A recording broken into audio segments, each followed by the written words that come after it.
Delta Force is back. At the Summer Game Fest, we got to see some brand new gameplay running on Unreal Engine 5, and some people over in Los Angeles actually got to play this. This is exciting for a couple of different reasons. Recently, there's been a lot of discussion about how Battlefield has no real competition in its genre, but this game could be ticking some of those boxes for you, as it has large-scale warfare with many players, vehicles, and destruction. It's also bringing back this, Black Hawk Down. I'm sure many of the veteran gamers out there will remember how cool and gritty this was back in the day. And a third game mode too, which is an extraction shooter, blending elements of DMZ and Tarkov into the mix, all free to play. So let's take a look at the new stuff and find out what this is all about. Also, a big thanks to the guys over there for sponsoring this one. There is an alpha test coming up in July, and the best way to access that is to wishlist the game on Steam or head over to their website and sign up. Links are down below. We're going to start then with Black Hawk Down. 2003, this game originally came out on PC. I was a sprightly teenager, loving all sorts of different shooters, and of course, this appealed massively to me at the time because it reminded me of the 2001 movie based off the real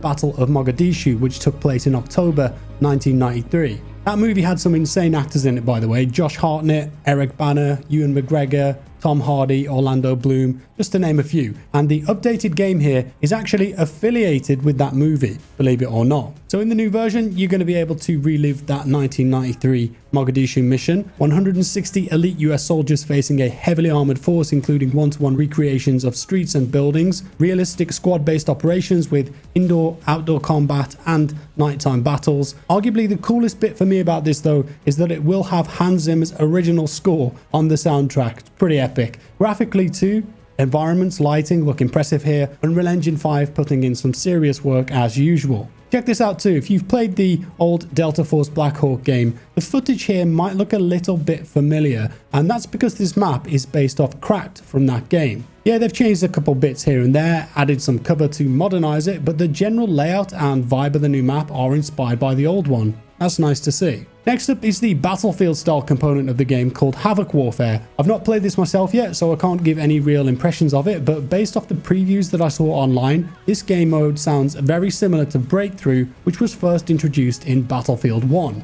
They're describing this mode as full-scale warfare. That means that you'll be on large maps where one team attacks and one team defends. The attacking team has to capture sectors of the map in sequence, pushing the defenders further back until they reach the final objective. The defending team preventing that from happening by any means necessary, burning the enemy's tickets away. Vehicles will play a big part in this, and from all of the footage that I found online, I did manage to spot attack helicopters with gunner seats raining down pain from above, transport helicopters that look like Black Hawks with rocket pods on the side, tanks, they're the heavily armored high damage machines, APCs or LAVs for light fast maneuvering armor, attack boats, that's interesting, Humvees with mounted guns on them, and your usual transport vehicles like quad bikes, jeeps, etc. I'm not sure if they plan to have a conquest style game mode either, but that would be super cool to see. Destruction appears to be quite prevalent here too, which gets 2 thumbs up from me. In several of the clips you can see walls exploding, and in this clip we see a player use a rocket launcher to blow holes in walls and then the entire ceiling collapses. So it would appear that there are some emergent gameplay opportunities with the destruction. You could pick C4 in your loadout too, so I imagine that you'll be able to stick a couple of those bad boys on a quad bike and go kablamo if you so choose. As for the guns, it looks like many of the usual suspects you would come to expect here. Pistols, SMG, shotgun, AR, snipers. I spotted a deagle in there too. They can be customized too. There's a little shot of the customization screen that I found here, and you can see many of the components of the gun can be swapped around and changed to fit your playstyle. I counted 17 components on this particular M4A1. There's a bipod option on there too, which is intriguing, and it makes me wonder if you'll be able to mount up on a window or an obstacle for more accurate fire. And it looks like that the game has tuning for some attachments too, deciding exactly where you want that foregrip on the rail, for example, or adjusting the size of suppressors and barrels by the looks of it. People who love to tweak will probably enjoy this. In terms of who you'll be playing as, there are different classes or operators as they're called here: Assault, Engineer, Support and Recon. Sounds familiar, right? Well, they can use class-specific gadgets like smokes, drones, healing, scouting arrows, mines, bombs. You can see that in some of the footage here. Some of the gadgets do have a slightly futuristic look to them though, as a heads up, and I'm not sure how much flexibility you'll have within each class to swap this stuff out and mold each class to focus in on a specific task or role. So it would be nice to get some visibility on that soon in the playtest. Looking at the Havoc Warfare gameplay overall though from their trailers, it does look like Battlefield in a lot of the scenes. You've got combined arms, land, sea and air, a variety of different locations to fight in and around, chaotic infantry fights, ground troops attempting to take out tanks and air with rockets, destruction, stuff blowing up everywhere, team play, squad play. You've got that sniper fantasy potential too, right? We saw that in a couple of the scenes, being able to hold a building, look out a window, and then maybe go up a ladder, get on a roof, put out some long-range satisfying sniper headshots. Perhaps a bit more arcadey. We'll have to wait and see, but I'm looking forward to finally trying this, as it's been on my radar for ages now, ever since they announced it. And as I mentioned, it's an alternative, a bit of competition. Let's see how it plays out. Now then, the third game mode is probably the one with the most footage out there that the developers have been the most transparent about: Hazard Operations. This is Delta Force Hawk Ops Extraction mode, and there is some real gameplay of this on the internet. I feel like they're going for the DMZ crowd here, but adding more risk-reward elements than that game had. So the premise is pretty simple. If you've played any recent PvPvE extraction shooter, you're going to understand the basics. You squad up as a 3, load into the map, search, loot, try to secure the big loot. In this case, that might be the Mandel Brick, more on that later, and then attempt to get out via an extraction point without dying and losing all of your gear. You might cry as well if that happens. Don't be sad. Again, some people in LA played this recently, so we know a lot more about it now. Here's some interesting things that we learned. This game mode will have a system that the developers are calling a dynamic in-game world, where missions can be accepted whilst you're in a match. Some of these will change the map and open up new areas. Some examples they gave were a train that can come into the map, as well as planes crashing, and these type of events will offer high value loot, so you might be forced to change up your tactics and think on your feet a bit more if these things occur. It could be a risk reward mechanic, I suppose. It's up to you whether to go for that or not. There will be multiple maps for this mode available at launch, each with their own unique points of interest and enemies. Spread throughout each map are various encampments with baddies to fight. These include caves, cliffside bases, tech buildings. Some of the AI are bosses, and they will be tougher. In the footage released at GameFest, we saw a flamethrower boss with different mechanics. Defeating these bosses will offer you better loot and rare loadouts.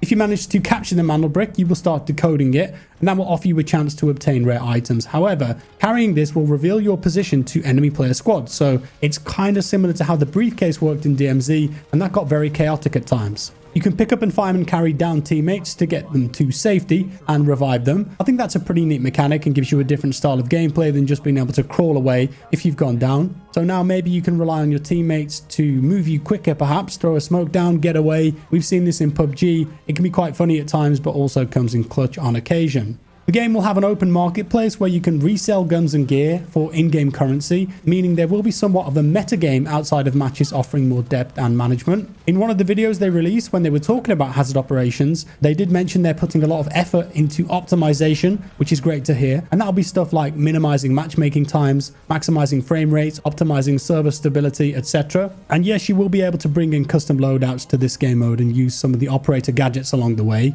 In the gameplay footage, we did see a bit of PvP using those gadgets. Some people might prefer that you couldn't use abilities like that in a hardcore game mode like this though. I think it could be quite a contentious issue amongst the player base, but that's the direction the developers have taken it so far. And I guess we'll see how that turns out when we play the alpha test. And I think that's all of the highlights covered right now. 3 components of the game. You've got Black Hawk Down, which we showed at the start. Havoc Warfare, that's the Battlefield style game mode. And then Hazard Operations, which is the extraction shooter, nice and simple. Additionally, they did talk about anti-cheat and how they're putting a lot of effort into that. Obviously, that will be a big concern in a free-to-play title like this. But they did say they've got a zero tolerance policy, which is good to hear. And they demoed some of the anti-cheat tech in a video too, implementing a system known as Fog of War, which they say will help to prevent wall hacking and aimbotting. Apparently, they've already banned 3,000 plus people in the playtest for this game, which is just mad. I don't know why people want to cheat that bad. I'll never understand it, but at least they've been banned. Finally, they mentioned the game will have regular live service updates post-launch. No ideas what those are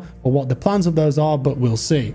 And I reckon I'm going to leave it there for today, folks. Do let me know your thoughts on this one down in the comments below, please. How you feeling about it? I haven't played the game myself yet personally. This is just based off information that was provided to me and breaking down what we've seen in the trailers and gameplay on the net. Also, once again, a big thanks to them for sponsoring the video today. If you want to try the game out for yourself, it will be free to play on PC, console, and mobile. The playtest is coming up in July. I'm looking forward to getting hands on. Links are down below though if you want to sign up, or you can just wishlist the game on Steam, which is what I did. Makes it easy easier that way because I use Steam for everything. Thanks for watching. Drop me a like if you enjoyed the video, or a dislike if you didn't, of course. Subscribe if you're new here, and I'll see you next time. Bye bye.